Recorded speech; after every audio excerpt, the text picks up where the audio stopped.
The future of content addiction. This might actually be some. I like brain philosophical, like make you think type of videos. So I actually am curious to see this. Everyone owns a phone. Maybe you're holding one in your hand right now. And if you look up around you, chances are you'll see someone else on their phone. When we're stood in line at the store, in between sets at the gym, it's really become second nature to us by now. But Honestly. why? Sure, we use our phones when we're bored, but we also use them at concerts, at dinner with friends, and spending Not really. time with the people who gave birth to us.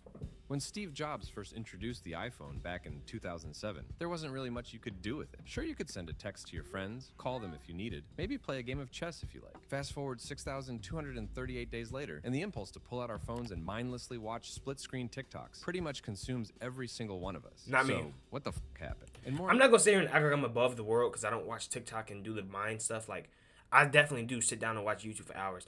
I always be saying, if you don't do a bad habit, you're just gonna do another bad habit, right? I don't watch TikTok. That doesn't mean I don't have other bad habits.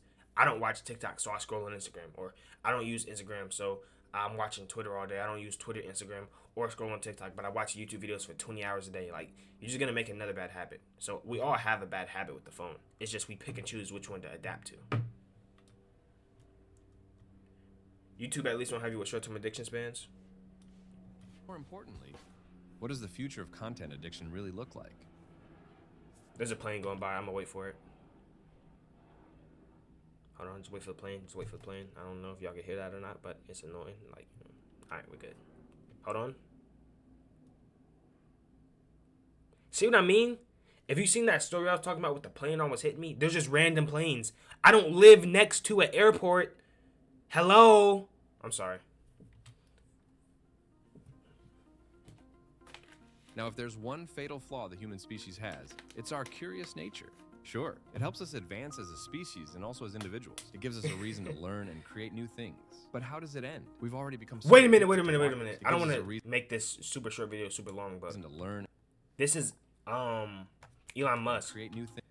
He created PayPal? Elon Musk created PayPal? No way. But how does it end? We've already become so addicted to watching what everyone else is doing. That's Scared that insane. If we don't open the app, we're gonna miss out on something. You don't even really like using them. Yet we still find ourselves opening the app for the 10th time today, ready to waste another 2 hours of our life. I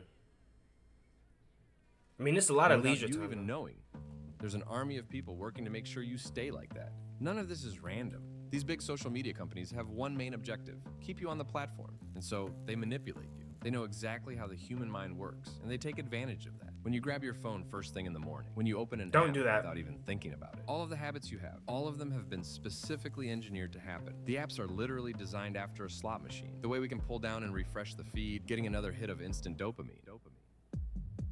Dude, this You sounds. see, there's a common misconception with dopamine. Kinda online. depressing. It's currently being portrayed as the feel. Here's the thing, though, right? I feel like it's really easy to quit. Not easy, but like it's quittable. Like, I haven't used. I'd watch social media. Don't get me wrong. I watch YouTube. Recently, I have been hopping back on TikTok for like an hour, 30 minutes, hour and a half sometimes. Not even an hour and a half. I stretched it. Like an hour max. Just because like I post my content there, and sometimes I'll see the first video and then I'll watch it and scroll on accident. Watch the second video, scroll. And it does draw you in. It really does. I'm not going to sit here and say it doesn't, because it for sure does. But what I'm saying is this, right? In terms of just constantly taking in the content, like, it's kind of like, what else are you supposed to do, right? If you're not going to the gym, if you're not working on a business or something, like, most people just have spare time and they open their phone and scroll. That is what it is. Like, what else are you supposed to do that could be so much more significant than scrolling? Like, go play basketball or something.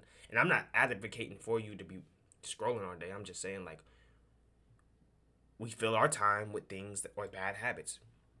If we can't scroll, we're gonna find another bad habit. Let me go smoke for 2 hours. Like, you know what I mean? Like, so it's always gonna be a thing. No one's ever gonna be perfect. There's always gonna be bad temptations everywhere. If it's not scrolling, it's something else. the chemical that's released in your brain whenever something good just happened. Many people believe we're addicted to dopamine, and as a result, we seek constant stimulation to fulfill this addiction. And this idea works well if you're selling a course on a dopamine detox. Dopamine is originally a hunting mechanism. It's not released when we catch whatever it is we're hunting for, but when we're in pursuit of it. Dopamine's primary role in the human brain is to make the hunt fun. And if you put 2 and 2 together here, you can see why social media is so addictive. It's basically one big hunt, a hunt for a funny video or a post you actually want to see. But what does this mean for our future? Dang, I ain't never thought about it that way. There's 2 different ways this can go.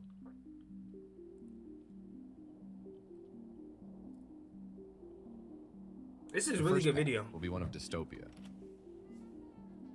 Think back to the year before the iPhone was released. What would give us a hit of dopamine? Maybe a walk in the park, spending time with our families. These things would produce a level of dopamine in our brains that satisfied us. And then imagine the year later, when you could still do those things. But this time, you could use your iPhone at the same time. What happens now? What's going on, It's not that we Ting? receive more dopamine. We receive the exact same amount as before. Except this time, our tolerance has gone up, meaning we now find those previous things not as fun anymore, because we've experienced better. And this is exactly what's happening now. It's why we can't do anything without some sort of noise in the background. It's why we have to watch a TikTok, whilst also watching another TikTok. In simple terms, our baseline's fucked. And as long as new and better things keep coming out in the world, well, we're constantly gonna be increasing our baselines. For most people, day-to-day life without any technology has already become unbearable. And we're only 16 years in from the first iPhone coming out. Just imagine in another 50 years. I think we're heading down a dark path here without the majority of us even realizing it.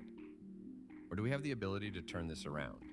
Sure, we won't ever be able to stop our advancements in But I don't know how to technology, pronounce the neither first should we. part, so I just said the last part because it seemed easier. But is there another way around this?